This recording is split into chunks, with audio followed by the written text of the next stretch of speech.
Saudações, amados irmãos, bem-vindos a mais uma atualização profética na Escola de Profecia. E hoje teremos mais duas atualizações. Em 20 de junho de 2023, a Associated Press informou que mais de 8.000 pessoas se reuniram para adorar o Sol no solstício de verão deste ano. Deixe-me, em primeiro lugar, dizer que o solstício de verão é um evento astronômico que ocorre todos os anos e marca o dia mais longo do ano. Refere-se à posição do Sol no céu quando atinge o seu ponto mais alto. Bem, fato é que o Sol era reverenciado pelos antigos pagãos como a divindade suprema e a fonte de toda a vida. Festivais, comida, dança, orações, música e rituais eram usados para homenagear o Sol nesse dia. Esta é a origem do culto dominical. A divindade solar romana, Sol Invictus, também conhecida como o Sol Invencível, era reverenciada no Império Romano. E o culto do Sol Invictus surgiu como parte da vida religiosa da Igreja Católica Romana, quando a santidade do sábado foi transferida para o domingo como o novo dia de adoração. A adoração ao Sol ainda é praticada hoje, não apenas nas igrejas tradicionais que guardam o domingo, mas também em muitos rituais neopagãos. Pois bem, irmãos, a Associated Press relatou o seguinte: todos saúdam o Sol nascente. Cerca de 8.000 foliões se reuniram em torno de um círculo de pedras pré-histórico em uma planície no sul da Inglaterra para expressar sua devoção ao Sol ou para se divertir em comunidade. Druidas, pagãos, residentes locais e turistas, muitos vestidos com uma variedade de trajes coloridos e até chifres, ficaram e comemoraram em Stonehenge durante a noite e saudaram o nascer do Sol na quarta-feira, que é o dia mais longo do hemisfério norte. Será que Deus tem algo a dizer sobre a prática pagã de adorar o Sol no dia do Sol? Sim, Ele tem. Em Ezequiel, capítulo 28, em Ezequiel, capítulo 8, quis dizer, versos 16 e 17, nós lemos: E levou-me ao átrio interior da casa do Senhor, e eis que estavam à porta do templo do Senhor, entre o pórtico e o altar, cerca de 25 homens de costas para o templo do Senhor, e os seus rostos para o oriente, e eles adoravam o sol voltados para o leste. Então ele me disse: Você viu isso, ó filho do homem?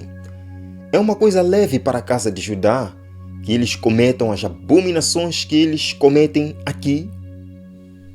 Esta era uma prática entre os povos pagãos ao redor de Israel, que infelizmente se infiltrou entre o povo de Deus. Veja, os assírios adoravam um deus sol chamado Shamash.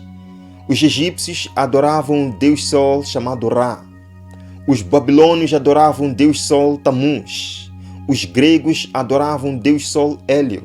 Os romanos adoravam um deus sol Mitra.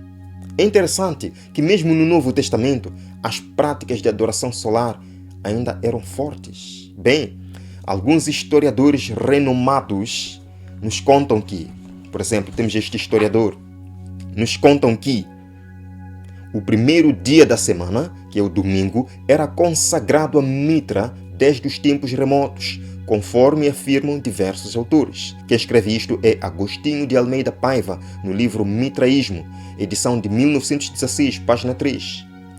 Queridos, outro autor renomado diz: o dia Sol, que é o domingo, era sem sombra de dúvidas o dia mais sagrado da semana para os fiéis a Mitra.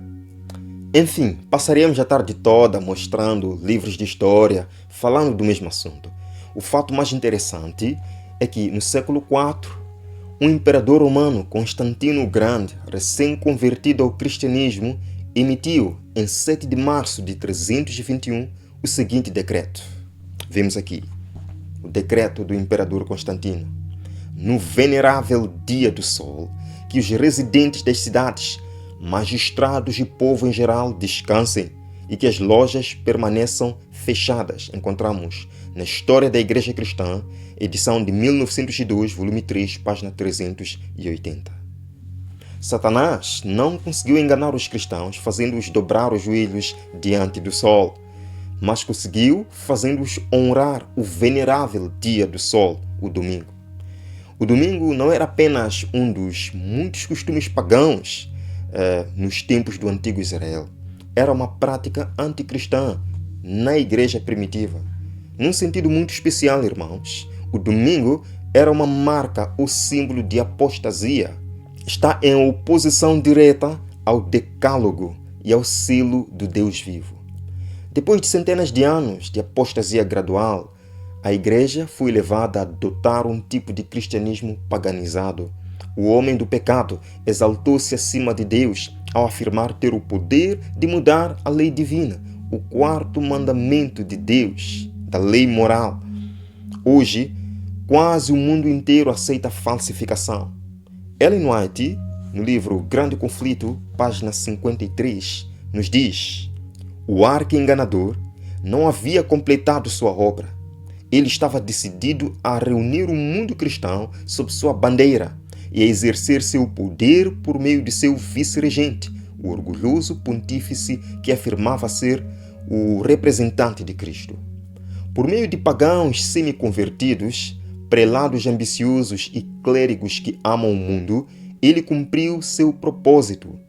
Grandes concílios foram realizados, de tempos em tempos, nos quais os dignatários da igreja foram convocados de todo o mundo.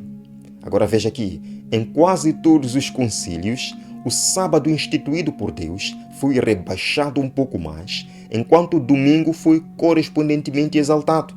Assim, a festa pagã veio finalmente a ser honrada como uma instituição divina, enquanto o sábado bíblico foi declarado uma relíquia do judaísmo e seus observadores foram declarados amaldiçoados. Estamos vendo algo semelhante nos nossos dias? A festa pagã dominical está sendo honrada pelos governos, sendo honrada por ministros, sendo honrada por líderes religiosos como uma instituição divina, enquanto o sábado está sendo pisado a pés. O sábado está sendo declarado uma relíquia do judaísmo.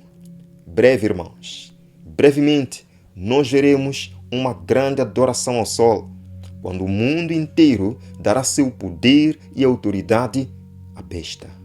Que ao Deus mandar que o anjo passe pelo meio da cidade e cele os que gemem pelas abominações cometidas na terra, você seja poupado e selado. Esta é a minha oração. Querido irmão, eu verei na próxima atualização aqui na Escola de Profecia. Até breve.